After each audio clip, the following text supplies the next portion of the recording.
Hi friends, आज मैं आपको सुनाने जा रही एक छोटी सी कहानी। एक बार दशम पातशाही श्री गुरु गोबिंद सिंह जी का दरबार सजा हुआ था। कर्म फल के प्रसंग पर पावन वचन हो रहे थे कि जिसकी जो प्राप्त है उसे वही प्राप्त होता है, कम या अधिक किसी को प्राप्त नहीं होता, क्योंकि अपने किए हुए कर्मों का फल जीव को भुगतना ही पड़ता है। वचनों के पश्चात मौज उठी कि जिस किसी को जो वस्तु की आवश्यकता हो वह निसंकोच होकर मांग सकता है, उसे हम आज पूरा करेंगे। एक श्रद्धालु ने हाथ जोड़कर प्रार्थना की कि प्रभु, मैं बहुत गरीब हूँ। मेरी तमन्ना है कि मेरे पास बहुत सा धन हो जिससे मेरा गुजारा भी चल सके और साधु संतों की सेवा भी कर सकूं। उसकी भावना को देखकर श्री गुरु गोबिंद सिंह जी ने शुभ आशीर्वाद दिया और ऐसे ही दूसरे गुरुमुखों ने भी मांगा। उसी गुरुमुख मंडली में सत्संग में एक फकीर शाह राय बुलारदीन भी बैठे थे। उसकी उत्सुकता को देखकर अंतर्यामी गुरुदेव ने पूछा, राय बुलारदीन, आपको भी कुछ आवश्यकता हो तो निसंदेह निसंकोच होकर कहो। उसने हाथ जोड़कर खड़े होकर प्रार्थना की कि प्रभु, मुझे तो किसी भी संसारिक वस्तु की कामना नहीं है, परंतु मेरे मन में एक संदेह उत्पन्न हो गया है। अगर आपकी कृपा हो तो मेरा संदेह दूर कर दें। प्रार्थना है कि प्रभु, अभी अभी आपने वचन फरमाए हैं कि प्राप्त से कम या अधिक किसी को नहीं मिलता।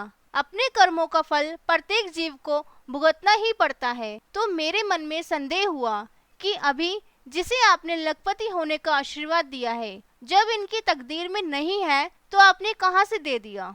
गुरु गोबिंद सिंह जी ने सेवक द्वारा एक कोरा कागज मोहर वाली स्याही मंगवाई और अपनी उंगली की छाप उतारकर राय बुलारदीन से फरमाया कि बताओ, इस अंगूठी के अक्षर उल्टे हैं कि सीधे। उसने उत्तर दिया कि उल्टे हैं सच्चे पातशाह।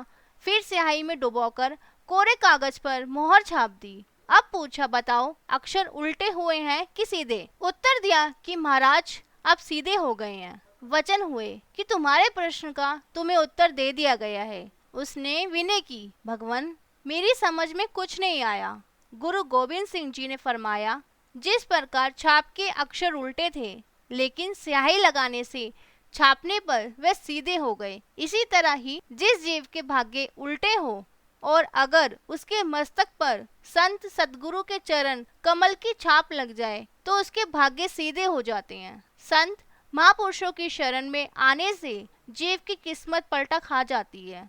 कहते हैं, ब्रह्मा जी ने 4 वेद रचे, इसके बाद जो स्याही बच गई वह उसे लेकर भगवान के पास गए। उनसे प्रार्थना की कि इस स्याही का क्या करना है। भगवान ने कहा, इस स्याही को लेकर संतों के हवाले कर दो। उनको अधिकार है कि वह लिखे या मिटा दें, या जिसकी किस्मत में जो लिखना चाहे लिख दें। इसलिए जो सौभाग्यशाली जीव सदगुरु की चरण शरण में आ जाते हैं, सदगुरु के चरणों को अपने मस्तक पर धारण करते हैं, सभी कार्य उनकी आज्ञा मौज अनुसार निष्काम भाव से सेवा करते हैं, सुमिरन करते हैं, निसंदेह यहाँ भी सुख पूर्वक जीवन व्यतीत करते हैं और कर्म बंधन से छूटकर आवागमन के चक्कर से आजाद होकर मालिक के सच्चे धाम को प्राप्त करते हैं। संतों के वचन है, नाम बड़ी ऊंची दौलत है, भाग्य से मिलता है।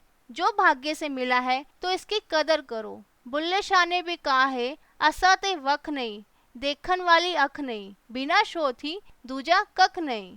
पूर्ण सदगुरु नाम दान के दिन से ही हमारी संभाल करने लगते हैं। गुरु जब नाम देता है तो हमारे अंदर ही बैठता है। उसी पल से वह हमें आदर्श इंसान बनाने के लिए हमसे प्रेम करना शुरू कर देता है और तब तक संभाल करता है जब तक कि हम प्रभु की गोद में नहीं पहुँचते। हमें उन पर भरोसा बनाए रखना है और बाकी सब उनका काम है। प्यार से बोलिए, वाहे गुरु जी।